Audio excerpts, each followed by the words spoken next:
Стук был негромким, но каким-то неестественным. Михаил, водитель рейсового автобуса с 20-летним стажем, сначала подумал, что это мелкий камень попал между шинами, но ритмичность звука выбивала его из привычной дорожной рутины.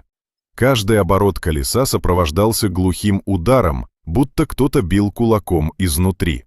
Дорога была пустынной, вечерняя смена подходила к концу, и это странное ощущение стало вызывать у него липкое беспокойство.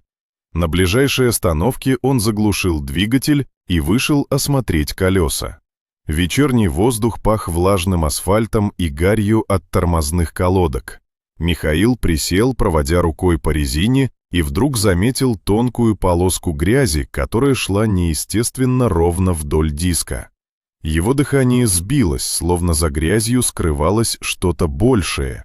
Сердце ухнуло вниз, когда он увидел под ободом металлический предмет, зажатый между ступицей и покрышкой. Оттуда же исходил тот самый зловещий стук.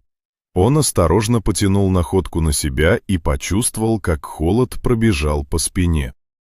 Это был не просто кусок железа или обломок инструмента. На блеске металла проступили темные пятна, которые никак не походили на масло. Руки задрожали, в голове мелькнула мысль «не может быть», но интуиция кричала об опасности.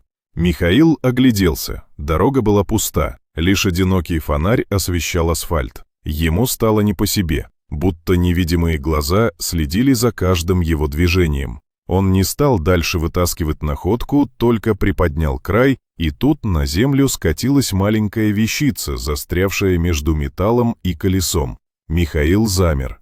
Перед ним лежала женская сережка, изящная, с крошечным камнем, на котором дрожал отблеск фонаря. Сердце сжалось, кровь застыла в жилах. Эта находка явно не могла оказаться здесь случайно. Его автобус возил пассажиров по пригородному маршруту, и тысячи людей входили и выходили через двери. Но каким образом украшение оказалось внутри механизма колеса?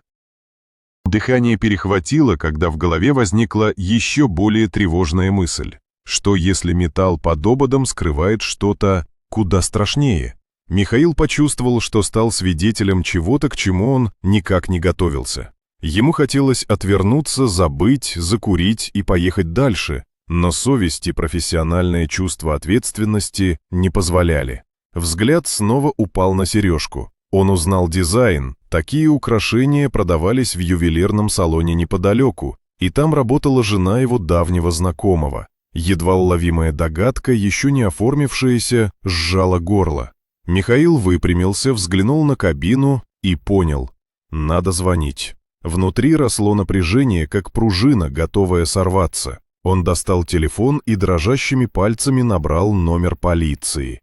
В голосе, когда он сообщил о странной находке, сквозили тревога и решимость. Дежурный попросил его не трогать колесо и дождаться приезда патруля. Михаил кивнул сам себе, хотя собеседник не мог этого видеть. Он откинулся к борту автобуса и попытался отдышаться, но внутри все пылало. Он чувствовал, эта ночь станет началом чего-то, что перевернет его жизнь. Секунды тянулись мучительно долго.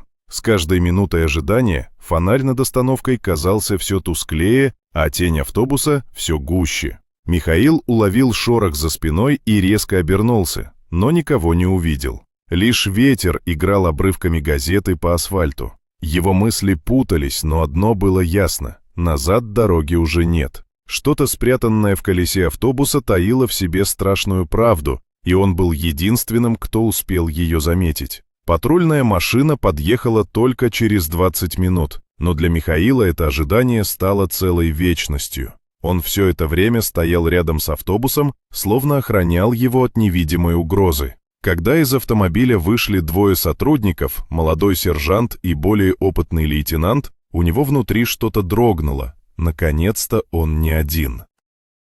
Но в то же время он понимал, что рассказ о стуке в колесах и найденной сережке может показаться нелепым. Лейтенант осмотрел колесо, присев рядом с Михаилом.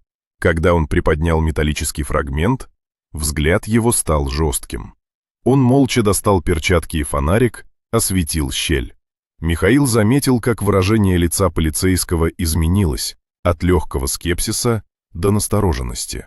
Сержант записывал что-то в блокнот, а сам то и дело косился на сережку, лежавшую в пакете для улик.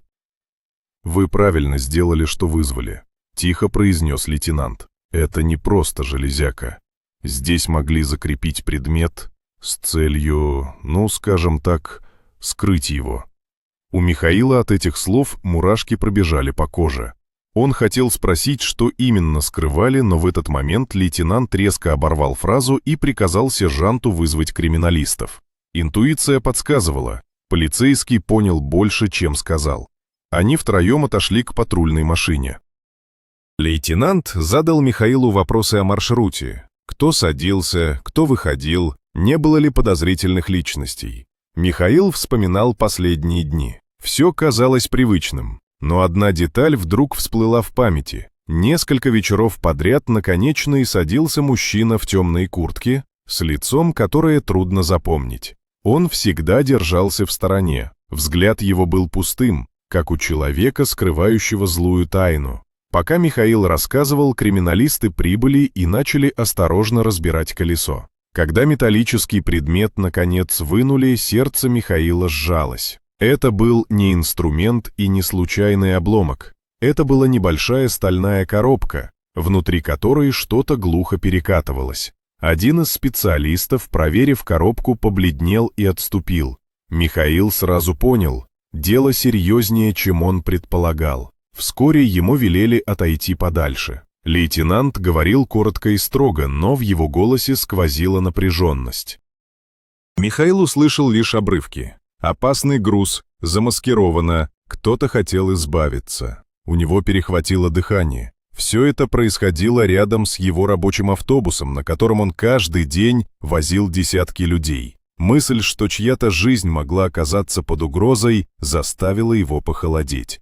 Через несколько минут один из криминалистов подошел и сказал, что водителю придется проехать с ними в отделение, чтобы дать официальные показания. Михаил молча кивнул, чувствуя, как земля уходит из-под ног. Он всегда считал себя человеком простым, далеким от криминала, но теперь оказался втянут в историю, от которой зависела не только его репутация, но, возможно, и жизнь. Когда он сел в патрульную машину, взгляд его упал на пакет с сережкой, и тут сердце ударило с новой силой. Он вспомнил, где видел точно такое же украшение. Несколько месяцев назад в новостях писали о пропавшей женщине из соседнего района. Фото в репортаже показывало ее улыбающейся, и на ухе отчетливо блестела точно такая же сережка. Михаила прошиб холодный пот. Пазл начинал складываться в жуткую картину, и от этого он едва не задохнулся. Интуиция кричала, то, что он случайно нашел в колесе, связано с исчезновением. Но кому и зачем понадобилось спрятать это именно в автобусе? Михаил понял, что теперь он сам оказался на линии огня. Ведь тот, кто замышлял все это, не мог не заметить пропажи и наверняка захочет замести следы. И именно он, водитель, стал невольным свидетелем чужой тайны. В отделении Михаила встретили сухо и официально. Его усадили в небольшую комнату с облупившейся краской на стенах, включили диктофон и попросили подробно описать все. От момента, когда он услышал странный стук, до приезда полиции. Он говорил честно, но каждый раз, упоминая сережку, чувствовал, как сердце сжимается. Перед глазами всплывало лицо женщины с новостей, и он никак не мог отделаться от этой мысли. Следователь, мужчина лет 40 с проницательным взглядом и усталым голосом, представился как Алексей Николаевич. Он задавал вопросы без лишних эмоций, но потому как внимательно слушал и отмечал каждую деталь, было понятно – дело серьезное. Михаил рассказал и о мужчине в темной куртке, который появлялся в автобусе на Конечной. Следователь нахмурился, попросил описать его как можно точнее. «Вы должны понимать», – сказал Алексей Николаевич, наклонившись ближе, «если это связано с исчезновением, то мы имеем дело не с бытовой случайностью. Это может быть частью цепочки, а цепочки тянутся далеко». Эти слова прозвучали зловеще. Михаил почувствовал, что стал свидетелем чего-то гораздо большего, чем мог предположить. Его охватило неприятное чувство. Он втянут в чужую войну, где каждый шаг может оказаться роковым. После допроса его отпустили домой, предупредив, если заметит что-то подозрительное, сразу звонить. Михаил вышел из здания отдела, вдохнул прохладный ночной воздух и ощутил странную легкость, перемешанную с тревогой. Но едва он сделал несколько шагов по пустой улице, как из-за угла ему показалось движение. Чужая тень скользнула по стене и исчезла. Сердце ухнуло вниз, дыхание перехватило. Он ускорил шаг, не оглядываясь. Дома его встретила жена, Елена, теплая, спокойная, всегда поддерживающая. Она заметила его бледность и дрожь в руках, но Михаил не стал вдаваться в подробности. Только сказал, что на работе случилась неприятность, и полиция просила о помощи. Елена погладила его по плечу и прошептала: «Будь осторожен, интуиция подсказывает мне, это опасно». Эти слова отозвались в нем эхом. Ночью Михаил почти не спал. В голове вертелись обрывки воспоминаний, звон сережки, пустой взгляд мужчины в темной куртке, твердый голос следователя. В какой-то момент он ясно понял, не случайно именно его автобус оказался местом, где прятали улику. Кто-то хорошо знал расписание, маршруты и особенности техники. Это означало лишь одно – за ним наблюдали. На следующее утро, едва он вышел из дома, сердце сжалось. У подъезда стояла та самая темная фигура. Мужчина, будто случайный прохожий, курил и разглядывал витрину напротив. Но когда Михаил прошел мимо, он ощутил на себе жгучий взгляд. Холод пробежал по спине. Он не сомневался, это тот самый пассажир. Весь день Михаил провел на работе, но страх не отпускал. Вечером, возвращаясь по маршруту, он заметил в салоне забытый портфель. Сначала хотел просто сдать его в бюро находок, но любопытство пересилило. Он открыл его и замер. Внутри лежали документы. Фотографии, копии справок, какие-то распечатки. Среди них снимок той самой женщины, которая числилась пропавшей. На обороте фотографии была дата и короткая пометка «Контроль выполнен». Мурашки пробежали по коже. Михаил понял, что держит в руках прямую связь с пропавшей. И теперь сомнений не оставалось. Он оказался в центре преступной схемы, от которой пахло смертью. Он торопливо закрыл портфель, но внутренний голос шептал: «С этого момента ты в опасности. Теперь они будут охотиться за тобой». Михаилу оставалось лишь одно — передать находку следователю. Но сможет ли он сделать это до того, как преступники заметят потерю? С портфелем под мышкой Михаил чувствовал себя так, словно несет в руках не бумаги, а взрывчатку. Каждый шаг отзывался тревогой в висках. Дыхание перехватывало от мысли, что за ним могут следить. Он решил не ехать сразу в отделение, слишком рискованно, ведь темный мужчина явно был рядом. Михаил пошел кружными улицами, проверяя отражение в витринах магазинов. И не зря. Несколько раз он заметил, как знакомая фигура мелькала за его спиной. Он зашел в маленькое кафе на углу, заказал чай и сделал вид, что ждет знакомого. Сердце стучало так громко, что, казалось, его слышат все вокруг. Он достал из портфеля одну из фотографий, снова взглянул на лицо пропавшей женщины. И тут холод прошел по коже. Рядом с ней на снимке стоял тот самый пассажир в темной куртке. Теперь все встало на свои места. Он не просто случайный человек, он был связан с исчезновением. Собравшись с духом, Михаил позвонил Алексею Николаевичу. Следователь ответил сразу, голос его был напряженным. Михаил коротко рассказал про портфель, фото и про то, что за ним следят. На другом конце провода повисла тишина, а затем прозвучало: «Слушайте внимательно, никому не показывайте документы, я пришлю за вами человека. Держитесь рядом с людьми, не выходите в темные переулки». Михаил положил трубку, но тревога только усилилась. Он понимал, что преступники уже знают о потере. И действительно, когда он вышел из кафе, воздух словно сгустился. У самого крыльца его плечо задел прохожий. Михаил инстинктивно обернулся и увидел холодный взгляд того же мужчины. Улыбка без намека на радость тронула его губы. «Ты слишком много видел, водитель», — прошептал он едва слышно. Слова ударили как плеть. Михаил отпрянул и поспешил к людной улице, сжимая портфель так, будто от него зависела жизнь. Внутренний голос не умолкал. Они знают. Они не отступят. Вечером он встретился со следователем.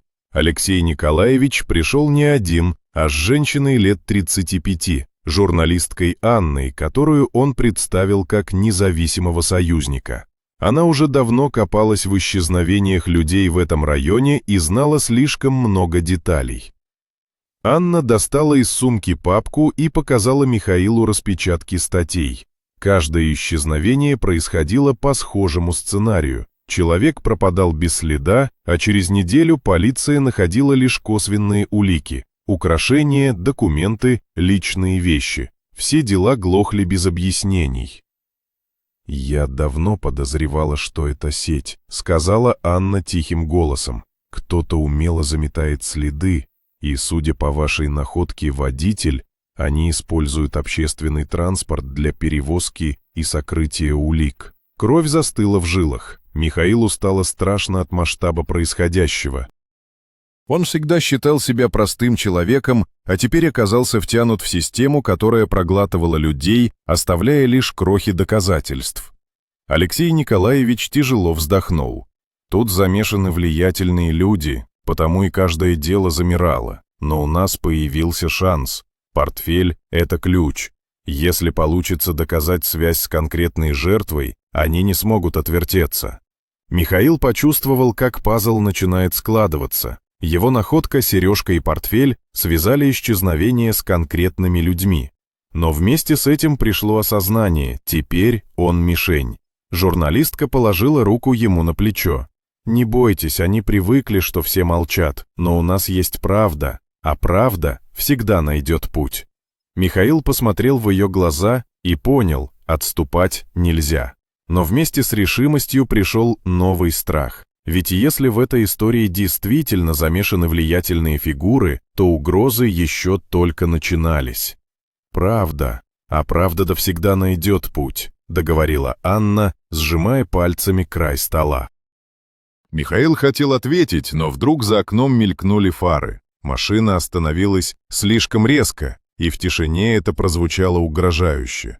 Следователь быстро загасил свет, жестом приказал всем пригнуться. Михаил почувствовал, как кровь застыла в жилах. Через пару секунд послышались шаги на улице. Кто-то явно проверял, где они. Анна стиснула зубы и прошептала: «Они быстрее, чем мы думали». Михаил ощущал, что становится свидетелем чего-то, к чему совершенно не готов. Его дыхание сбилось, и он поймал себя на мысли. Еще час назад он был просто водителем, а теперь сидит в засаде с полицейским и журналисткой. Фары исчезли так же внезапно, как появились. Тишина вернулась, но тревога осталась. Алексей Николаевич включил настольную лампу и сказал: «Мы должны действовать немедленно. У нас есть улика, и теперь они будут все сильнее давить». Анна разложила на столе фотографии и бумаги из портфеля. Между распечаток оказалась копия паспорта мужчины в темной куртке. Михаил сразу узнал лицо. Но рядом лежала еще одна бумага – пропуск в здание городской администрации. У Михаила дыхание перехватило. «Это не просто случайный исполнитель», – тихо сказал следователь. «Он работает под прикрытием у тех, кто наверху. Поэтому исчезновения замалчивают». Мурашки пробежали по коже. Михаилу стало ясно, речь идет не о банде, а о системе. И теперь он держит в руках ключ, способный ее обнажить. Но вместе с этим пришел страх. Если замешаны влиятельные люди, то любая ошибка может стоить жизни. Анна смотрела на него твердо и уверенно. Вы стали свидетелем, и именно это делает вас опасным для них, но и незаменимым для нас. В этот момент в дверь громко постучали. Михаил вздрогнул, Сердце ухнуло вниз. Алексей Николаевич медленно подошел, держа руку на кобуре. Он приоткрыл дверь, и на пороге оказался курьер с коробкой пиццы. Только вот никто из них ничего не заказывал. Следователь коротко бросил: «Закрывай». Дверь захлопнулась, и стало ясно. Это была проверка. «Они знают, где мы», — произнес он мрачно. «Времени почти нет». Внутренний голос Михаила кричал об опасности. Он понял, отступать поздно. Теперь все завязано на нем, на простом водителе, который случайно услышал стук колес. Ночь прошла тревожно. Каждый звук казался угрозой, каждая тень — приближением врага. Утром Алексей Николаевич решил разделиться. Анна займется публикацией материалов в прессе, а Михаил должен был вместе с ним доставить портфель в областное управление. Но едва они выехали на трассу, черный внедорожник перекрыл дорогу. Двери его распахнулись, и вышли двое в одинаковых куртках. Один из них был тот самый пассажир. Его лицо оставалось каменным, но в глазах блестела холодная решимость.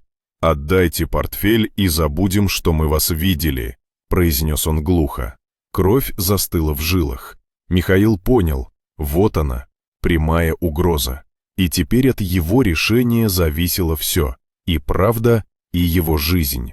Дорога перекрыта, позади нет пути, а впереди двое людей, готовых на все.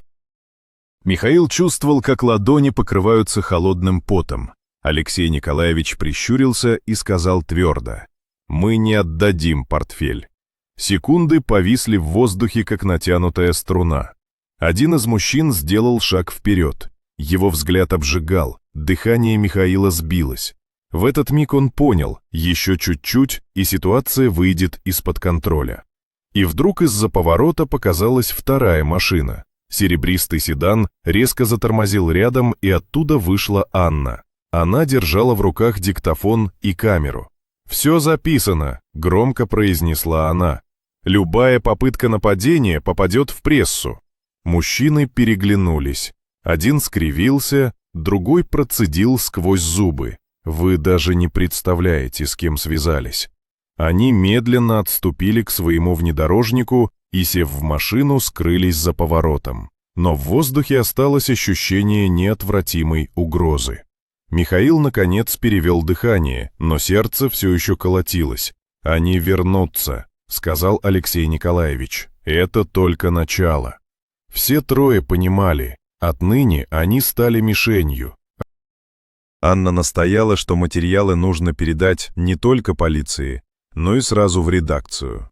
Вечером они встретились в редакции местной газеты. В полутемной комнате, среди стопок старых номеров, Михаил впервые увидел всю картину. Анна разложила собранные ею документы, имена, даты, фотографии. Почти десяток исчезнувших людей. В каждом случае всплывали одни и те же связи. Коммерческие фирмы, принадлежащие чиновникам и бизнесменам, и странные контракты, заключенные на перевозки. «Все сходится», — сказала журналистка. «Они использовали транспорт, чтобы избавляться от улик, а ты, Михаил, стал свидетелем и сломал им схему». Кровь застыла в жилах. Он понял, что против них стоит целая система, но пазл складывался. Именно потому дела и замалчивались, что наверху сидели те, кому это было выгодно. Алексей Николаевич заговорил тихо, словно боялся, что стены подслушивают. Среди этих фамилий есть одна особенная. Человек из городской администрации, имеющий вес в правоохранительных структурах. Он заказчик. Михаил почувствовал, как земля уходит из-под ног. Это означало, что их враг не просто опасен, он всесилен, и борьба против него могла стоить жизни. В тот же вечер Михаил вернулся домой. На подъезде его ждала записка, приколотая кнопкой к двери. На белом листе крупными буквами было написано: «Заткнись, водитель, последний шанс». Дыхание перехватило. Он сжал бумагу в кулаке, ощущая, как мурашки пробежали по коже. Угроза стала личной, и теперь выбора не было. Нужно идти до конца. Он закрыл дверь, прижался к стене и прошептал самому себе: «Если я промолчу, они победят, а если расскажу, у нас есть шанс». Пазл складывался окончательно, все встало на свои места, случайного больше не существовало. Михаил оказался в центре игры, и теперь ставки были слишком высоки, чтобы отступать. Записка не давала Михаилу покоя всю ночь. Каждое шуршание за окном казалось шагами, каждый стук трубы — сигналом. Он лежал без сна, понимая, теперь он не просто свидетель, он враг для людей, которые привыкли действовать безнаказанно. Утром он позвонил Алексею Николаевичу. Следователь приехал сам, без формы, в гражданской одежде. В руках у него была папка, которую он держал так, будто это оружие. «Время поджимает», — сказал он. «Они уже начали оказывать давление. Но есть один человек в прокуратуре, старый товарищ, которому я доверяю. Он согласился помочь. Мы должны отдать ему материалы, минуя местных». Михаил кивнул, внутри все сжалось. Шаг был рискованным, но другого пути не существовало. По дороге они снова заметили слежку. Черная машина держалась на расстоянии, но неотступно. Михаил чувствовал, как мурашки бегут по коже, когда взгляд пассажира той машины пересекался с его собственным в зеркале. «Не нервничай», — бросил Алексей. «Это значит, что мы идем верно». В областном центре их встретил высокий мужчина с седыми висками. Он представился как прокурор Костромин. Его взгляд был внимательным, голос сухим, но в нем чувствовалась твердость. Михаил впервые за долгое время ощутил проблеск надежды. Они передали портфель. Костромин изучал бумаги долго, молча. Потом произнес: «Этого достаточно, чтобы начать дело. Но поймите, против вас выступят не мелкие преступники, а люди, у которых власть и деньги. Они будут угрожать, подкупать, ломать. Вопрос: выдержите ли вы?» Слова ударили в самую точку. Михаил закусил губу, но твердо ответил: «Я простой водитель, но если промолчу, то стану их соучастником». В этот момент он понял, его жизнь уже никогда не станет прежней. На обратном пути случилось то, чего они опасались. Их машину подрезали, и дорогу перегородили двое. Один из них подошел прямо к окну Михаила, наклонился и тихо произнес: «У тебя есть выбор. Мы заплатим, и ты забудешь про все. Или ты идешь против нас, и тогда тебе и твоей семье конец». Кровь застыла в жилах. Михаил почувствовал, что дыхание перехватило. Все внутри кричало: «Соглашайся! Спаси себя и Елену!» Но рядом сидел следователь, и его спокойный и твердый взгляд удержал Михаила от слабости. «Убирайтесь с дороги», — сказал Алексей. «Угроза зафиксирована». Мужчина усмехнулся и отошел. Машина вновь дала проезд, но в душе Михаила остался холод. Враги показали свое лицо открыто. Поздним вечером ему позвонила Анна. Голос ее дрожал, но в словах была решимость. «Материалы уже ушли в печать. Завтра выйдет статья. Они попытаются остановить нас, но времени у них мало». Михаил положил трубку и сел в темноте своей кухни. Внутренний голос не умолкал. Теперь опасность станет прямой. И только теперь он понял, что обратного пути нет.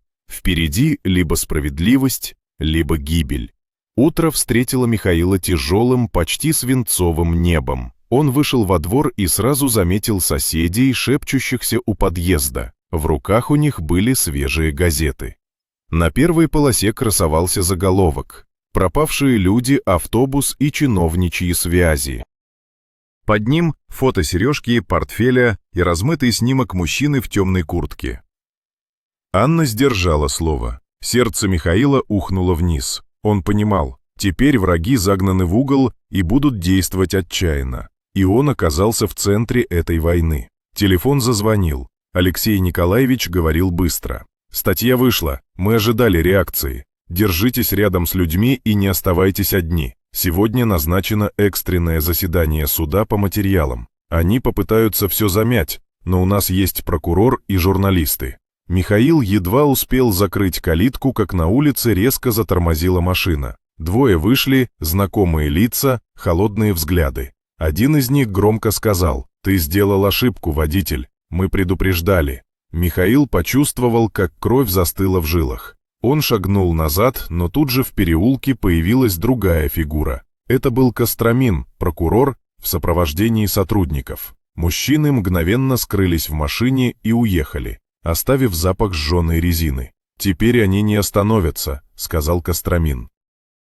Но именно поэтому надо довести дело до конца. Сегодня все решится. В здании суда царила напряженность. На скамье присутствовали не только журналисты и следователи, но и представители администрации. Михаил впервые увидел вживую того, кого называли «серым кардиналом», влиятельного чиновника, за чьей спиной скрывалась вся система. Его лицо было спокойным, почти насмешливым. Во время заседания зачитали материалы. Каждое слово, каждая улика обрушивались как камни на головы тех, кто привык скрываться в тени. Фотографии, показания Михаила, документы из портфеля – все складывалось в неоспоримую цепочку. Чиновник сидел невозмутимо, лишь изредка усмехался. Но когда Анна встала и показала на экран увеличенную фотографию, где рядом с пропавшей женщиной стоял его человек в темной куртке, в зале пробежал ропот. Пазл сложился окончательно, все встало на свои места. Заказчик, исполнители, система сокрытия. Они убирали тех, кто мешал их сделкам, твердо сказал прокурор. А чтобы скрывать следы, использовали транспорт и связи в администрации. Михаил слушал и чувствовал, как дыхание перехватывает. Он был свидетелем. Его простой рассказ о странном стуке в колесах обернулся разоблачением целой сети. Но в тот момент, когда судья собирался огласить решение о мере пресечения, в зале вспыхнул свет от телефонных вспышек. Вошли люди в дорогих костюмах, адвокаты и охрана чиновника. Один из них громко заявил: «Все доказательства сфальсифицированы. Это политическая провокация». Михаил почувствовал, как мурашки пробежали по коже. Внутренний голос шептал: «Они еще могут вырваться». Судья объявил перерыв. В коридоре к Михаилу подошел мужчина в сером пальто. Он представился советником сверху и прошептал: «У тебя есть шанс уйти. Просто скажи, что ошибся, что сережку мог оставить кто угодно. Получишь деньги и забудешь». Михаил смотрел на него, и перед глазами всплыла жена Елена, ее тревожный взгляд. Он понял, сейчас решается все. Либо предательство, либо правда. И выбор этот уже необратим. Михаил смотрел на советника в сером пальто и ощущал, как внутри борются страх и ярость. Деньги, обещание спокойной жизни – все это звучало как яд в красивой оболочке. Но образ сережки, выпавшей из колеса, стоял перед глазами так ясно, что сомнений не оставалось. Это была улика, голос жертвы, которую они хотели заставить замолчать навсегда. «Я не ошибся», — твердо сказал Михаил, — «и молчать не буду». Советник прищурился, но промолчал. Его глаза блеснули холодом, и он быстро исчез в толпе. Когда заседание возобновилось, атмосфера была наэлектризованной. Чиновник, главный подозреваемый, сидел все так же спокойно, но его адвокаты пытались разрушить каждое доказательство. Однако пазл уже сложился, и свидетели один за другим подтверждали версию обвинения. Анна представила записи разговоров, в которых слышались голоса исполнителей. Алексей Николаевич зачитал протоколы с мест, где находили улики. Михаил выступил последним. Его голос дрожал, но он говорил честно и подробно. О стуке, о сережке, о портфеле, о встречах с людьми в темных куртках, об угрозах. «Я простой водитель», — закончил он. «Я не искал этого. Но если мы промолчим, то преступники будут и дальше убирать людей. Я не хочу жить с таким грузом». Зал замер. Даже судья поднял взгляд и задержал его на Михаиле дольше обычного. Приговор прозвучал как раскат грома. Арест на время следствия. Отстранение чиновника от должности. Возбуждение уголовного дела по нескольким эпизодам. В зале поднялся шум, кто-то аплодировал, кто-то кричал. Чиновник впервые потерял самообладание. Его лицо исказило ярость, а слова были похожи на обещание мести. Но все уже было решено. Его вывели под конвоем, а журналисты бросились к Михаилу. Вспышки камер слепили глаза, но в душе, наконец, появилась легкость. Он почувствовал, что стал свидетелем торжества справедливости. Позднее, когда все улеглось, они втроем, Михаил, Анна и Алексей Николаевич, сидели в тишине маленького кафе. Усталость давила, но на губах у каждого была тень улыбки. «Мы сделали невозможное», — сказала Анна, «и теперь система дала трещину». «Но цена высока», — добавил следователь. «Враг силен, и месть может быть страшной». Михаил посмотрел в окно, где осенний дождь смывал пыль с улиц, и сказал: «Зато теперь я могу спокойно смотреть людям в глаза. Я сделал все, что должен был». Он знал, жизнь не станет прежней, но в этом была своя правда. Он выбрал путь, где совесть дороже страха. И именно этот выбор сделал из обычного водителя свидетеля, а затем человека, который помог разрушить систему лжи и убийств. Все встало на свои места. Пазл сложился окончательно.